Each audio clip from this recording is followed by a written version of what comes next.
নমস্কার বন্ধুরা, কাকলিস কুকিং শোর আরো একটি রেসিপি দেখার জন্য সবাইকে স্বাগত। শীতের আমেজের পিঠে খাওয়ার মজাটাই আলাদা। তো আজ আমি আপনাদের সঙ্গে শেয়ার করব দুধ পুলি।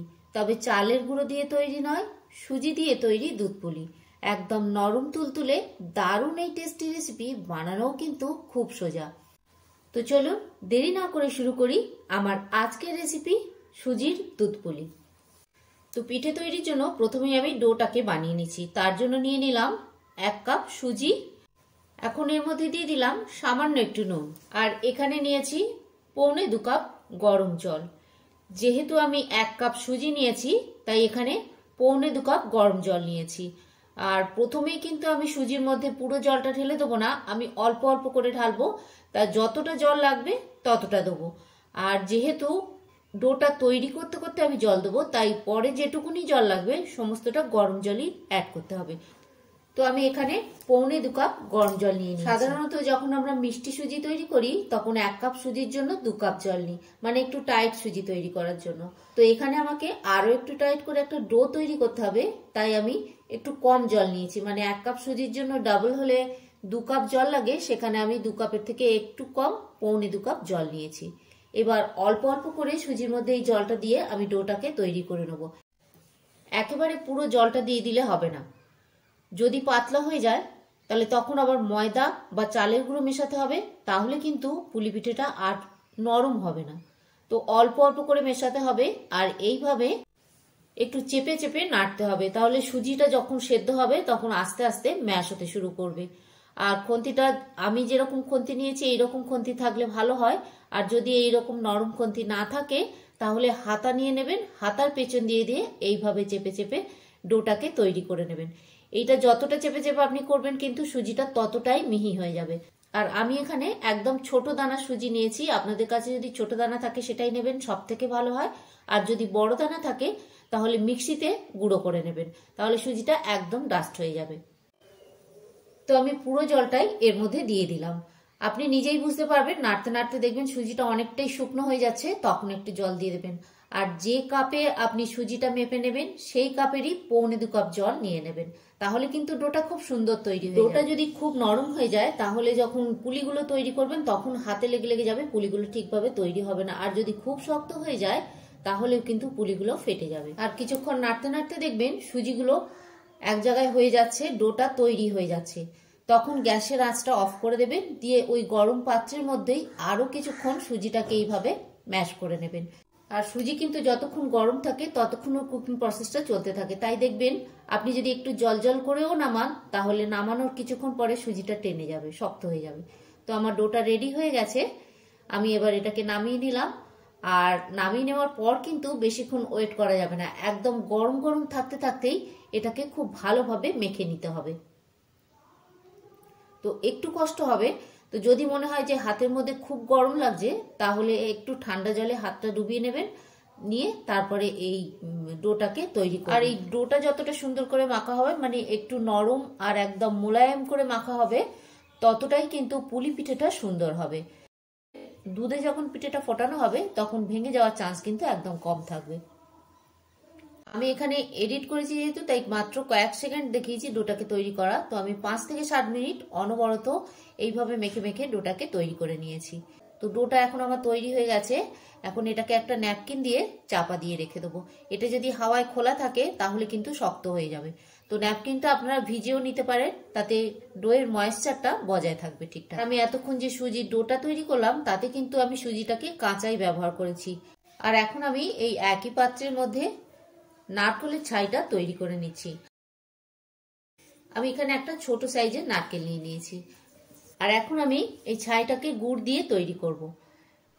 পুলি পিঠের ছাইটা তৈরি করা হয় গুড় দিয়ে।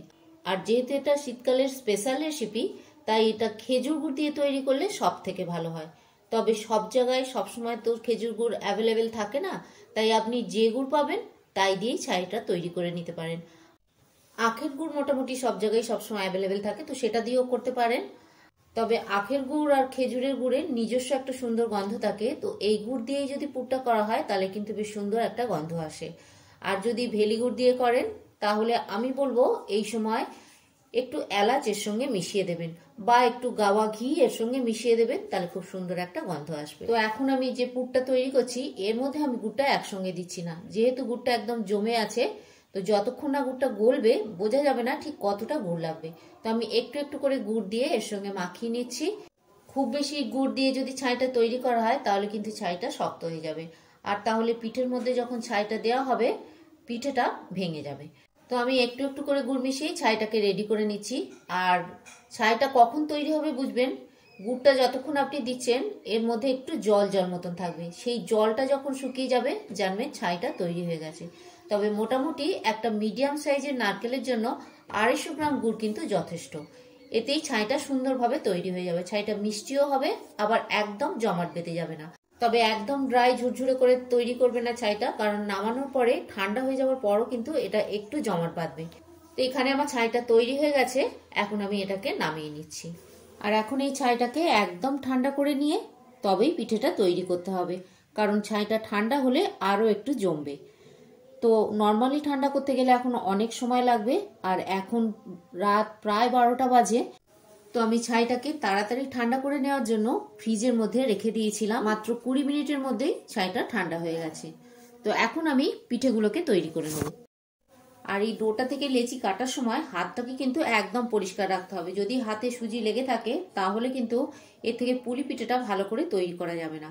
আর আমি ছোট ছোট করে লেচি করে নিচ্ছি, কারণ এটা দুধ পুলি, যেহেতু দুধে ফুটবে, আর দুধ পুলিগুলো একটু ছোট ছোট হয়, একটা বাড়িতেই খাওয়া হয়ে যাবে, এইরকম ছোট ছোট সাইজের করলেই ভালো লাগবে। আর লিচিগুলো যতক্ষণ থেকে কাটা হচ্ছে আর পিঠেগুলো যতক্ষণ পর্যন্ত তৈরি হবে ততক্ষণ কিন্তু এই ন্যাপকিনটা চাপা দেওয়া থাকবে, কারণ সুজির ডোটা যদি শক্ত হয়ে যায় তাহলে কিন্তু পিঠেগুলো আর ভালো করে তৈরি হবে না। তো পুরো প্রসেসটা যতক্ষণ চলবে, মানে ডো তৈরি হওয়ার পর থেকে দুধে ভেজানো পর্যন্ত, ততক্ষণ কিন্তু ন্যাপকিনটা চাপা দিয়ে রাখতে হবে। তো এখন আমি এর থেকে পিঠে তৈরি করে নিচ্ছি। আর পিঠে তৈরি করার সময় এই যে লেচিগুলো একদম খুব সুন্দর করে গোল গোল করে নিতে হবে, এগুলোর মধ্যে কোথাও যদি একটু ফাটা থাকে তাহলে কিন্তু পিঠেটা ফেটে যাবে। তো লেচিটাকে নিয়ে মাঝখান থেকে এইভাবে চেপে চেপে একটা বাটির মতন তৈরি করে নিতে হবে। এবার এর মধ্যে দিয়ে দিতে হবে পুর, তবে খুব বেশি পুর এর মধ্যে দেবো না, ইজিলি যতটা ধরবে ততটাই দেবো। খুব বেশি পুর দিয়ে দিলাম, দিয়ে মুখটা আটকে দিলাম, এরকম করলে কিন্তু হবে না, তাহলে তৈরি করার সময় হয়তো মুখটা আটকে গেল, কিন্তু যখন দুধে ফোটানো হবে তখন মুখটা খুলে যাবে। তো যতটা ইজিলি ধরবে ঠিক ততটাই পুরের মধ্যে দিতে হবে। আর এই দুদিকটা কিন্তু একটু পাতলা করে রাখতে হবে, কারণ দুদিকটা যখন একসঙ্গে জুড়বে তখন একটু মোটা হয়ে যাবে, তাই দুদিকটা পাতলা রেখে এইভাবে মুখটাকে জুড়ে দিতে হবে। আর মুখটা জোড়ার আগে পুরটাকে ভালো করে ভেতরে সেট করে নিতে হবে। এবার দুদিক থেকে এইভাবে জুড়ে দিলাম, যতটা পাতলা সম্ভব চেপে চেপে ততটাই পাতলা করে নেব। আর এইভাবে ভালো করে পুলিটাকে সেট করে নিতে হবে, তাহলে এর মধ্যে যে পুরটা দিয়েছি পুরটাও কিন্তু একদম পাতলা হয়ে সেট হয়ে যাবে। তো পিঠের দুটো দিকই ভালো করে একটু সেট করে নিয়ে এবার মুখটাকে এইভাবে মুড়ে দিতে হবে। তবে পুলি পিঠের আকৃতি এরকমই হয়, তবে আপনারা যেমন চাইবেন তেমনভাবেই করে নিতে পারেন। এইভাবে মুখটাকে যদি জুড়ে দেওয়া যায় তাহলে কিন্তু যখন দুধের মধ্যে দিয়ে ফোটাবো তখন আর মুখটা একদম খুলবে না। তো প্রথম পুলি পিঠেটা তৈরি হয়ে গেল, এইভাবেই আমি বাকি সব পিঠেগুলোকে তৈরি করে নিচ্ছি।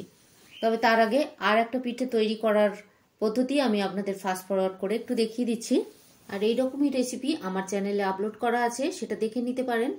আপনারা কিন্তু অনেক ভালোবাসা দিয়েছেন সেই রেসিপিতে, আশা করব এই রেসিপিটাও আপনারা সেইভাবেই পছন্দ করবেন। আর অবশ্যই একবার ট্রাই করে দেখবেন, মুখে দিলেই মিলিয়ে যাওয়ার মতন একটা দারুণ সুন্দর রেসিপি।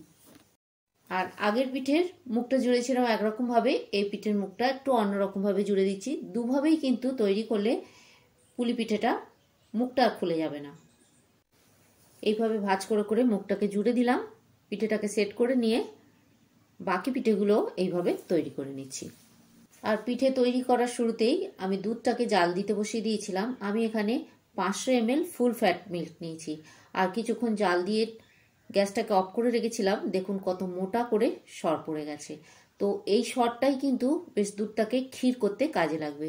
তো দুধটা গ্যাসে বসানোর পর একটা বলক উঠে যাওয়ার পর গ্যাসটাকে একদম সিমে করে আস্তে আস্তে ফোটাতে থাকবেন, তাহলে ওপর থেকে সর পড়ে যাবে। সেই সরটা আস্তে করে সরিয়ে দেবেন, আবার উপরে একটা করে সর পড়বে। তো এইরকম 5-7 মিনিট ফোটানোর পরই দেখবেন দুধের ওপরে বেশ মোটা করে সর পড়ে যাচ্ছে আর দুধটাও আস্তে আস্তে ক্ষীরের মতন হয়ে যাচ্ছে।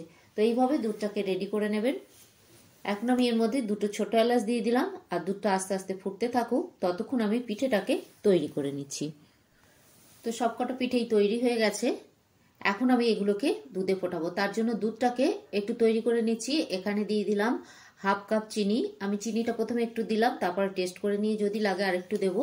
আর আমি গুড় আর চিনি একসঙ্গে মিশিয়ে করব, তাই চিনিটা আমি একটু কম দেবো, বাকি গুড়টা দেবো। তো 1/2 কাপ চিনি দেওয়ার পরও আর একটু আমি চিনি দিলাম। তো মোটামুটি আমি এখানে 1/4 কাপ মতন চিনি দিয়েছি। আর যে কাপে সুজি নিয়েছি আমি সে কাপ মেপেই কিন্তু চিনিটা দিচ্ছি। তো ভালো করে নাড়াচাড়া করে নিয়ে চিনিটাকে ভালো করে গুলে নিলাম। এবার এর মধ্যে আমি পুলি পিঠেগুলোকে দিয়ে দিচ্ছি। আচ্ছা, এখানে আর একটা কথা বলে দিই, যখন পুলি পিঠেটা তৈরি হয়ে যাচ্ছে, তৈরি হয়ে যাওয়ার পর কিন্তু খুব বেশিক্ষণ রাখা যাবে না, তাহলে পিঠেটা যেহেতু ছাইটা ওর মধ্যে দেওয়া হয়ে যাচ্ছে, ছাই থেকে হালকা হালকা জল বেরোতে শুরু করবে, ছাইটা একটু ঢিলে হয়ে যাবে আর সেই জন্যে পিঠেটাও আস্তে আস্তে মুখটা খুলে যাবে। এটা আমার নিজের অভিজ্ঞতা থেকেই আমি বলছি।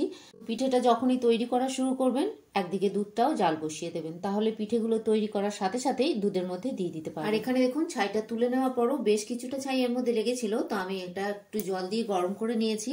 আর আমি এই দুধটার মধ্যে আরো একটু টেস্ট আনার জন্য এর মধ্যে 3 চামচ মিল্ক পাউডার মিশিয়ে দেবো। তো সেই মিল্ক পাউডারটাও ওই জলের মধ্যেই গুলে নেবো। আর যে গুড়টা দেবো আমি এর মধ্যে, সেই গুড়টাও আমি ওই জলের মধ্যে গুলে নেবো। কারণ পিঠে দেওয়ার পর এই দুধটা কিন্তু খুব বেশি নাড়াচাড়া করা যাবে না, তাহলে পিঠে ভেঙে যেতে পারে। আর এই পিঠে হতে কিন্তু খুব একটা বেশি সময় লাগবে না, 3-4 মিনিট ফুটিয়ে নিলেই দুধের মধ্যে পিঠে একদম রেডি হয়ে যাবে। তো আমি যে মিল্ক পাউডার আর গুড় গুলে রেখে দিয়েছিলাম, এখন আমি এর মধ্যে সেটা অ্যাড করে দিচ্ছি। আর দুধের মধ্যে গুড় দিয়ে একটু বেশিক্ষণ ফোটালে অনেক সময় দুধটা কেটে যেতে পারে, তাই আমি 4 মিনিট পিঠেটাকে ফুটিয়ে নিয়েছি, নিয়ে তারপরে গুড়টা এর মধ্যে অ্যাড করলাম। এবার চামচটা দিয়ে হালকা হাতে একটু নাড়াচাড়া করে নিয়ে 1 মিনিট মতো ফুটিয়ে নেবো। আর আস্তে আস্তে গুড়টা ফুটতে থাকলে দেখবেন দুধের কালারটাও চেঞ্জ হয়ে যাচ্ছে। তো এই সময় আমি গ্যাসের আঁচটা অফ করে দিচ্ছি। পিঠেগুলো আমার রেডি হয়ে গেছে। এখন ওপর থেকে এইভাবে একটা চামচ দিয়ে ঢাকাটাকে আলগা করে রেখে দেবো। হাওয়া লাগলে তবে কিন্তু ওপরে মোটা একটা সর পড়ে যাবে। বেশ কিছুক্ষণ রেখে দেবো, একটু ঠান্ডা হলে এটাকে আমি পরিবেশন করছি।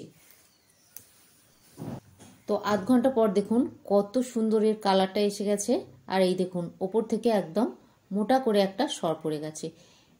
তো চালের গুঁড়ো দিয়ে যারা দুধ পুলি সবসময় বানিয়েছেন বা যারা বানাননি, সবাই একবার ট্রাই করে দেখবেন, আশা করি আপনাদের ভালো লাগবে। আর এখন আমি দুধ পুলিকে প্লেটে নামিয়ে নিচ্ছি। দেখবেন প্রত্যেকটা পুলি কেমন গোটা গোটা আছে। আর চামচ দিয়ে কেটে দেখিয়ে দেবো কতটা নরম হয়েছে। আর দুধটা ঠান্ডা হলে আরো একটু গাঢ় হয়ে যাবে, তো আমি একটু পাতলা করে দুধটা নামিয়েছি। এটা আপনারা আপনাদের ইচ্ছা মতন তৈরি করে নেবেন। তো আশা করি আমার আজকের রেসিপি আপনাদের ভালো লেগেছে। যদি ভালো লাগে অবশ্যই তৈরি করে খাবেন আর ভিডিওটাকে ফ্রেন্ডস অ্যান্ড ফ্যামিলির সঙ্গে শেয়ার করবেন। আর আমার আগামী রেসিপিগুলো দেখার অনুরোধ জানিয়ে শেষ করছি আমার আজকের রেসিপি। সবাই ভালো থাকবেন, সুস্থ থাকবেন। আর এই সম্পূর্ণ ভিডিওটাতে আমার সঙ্গে থাকার জন্য সবাইকেই ধন্যবাদ।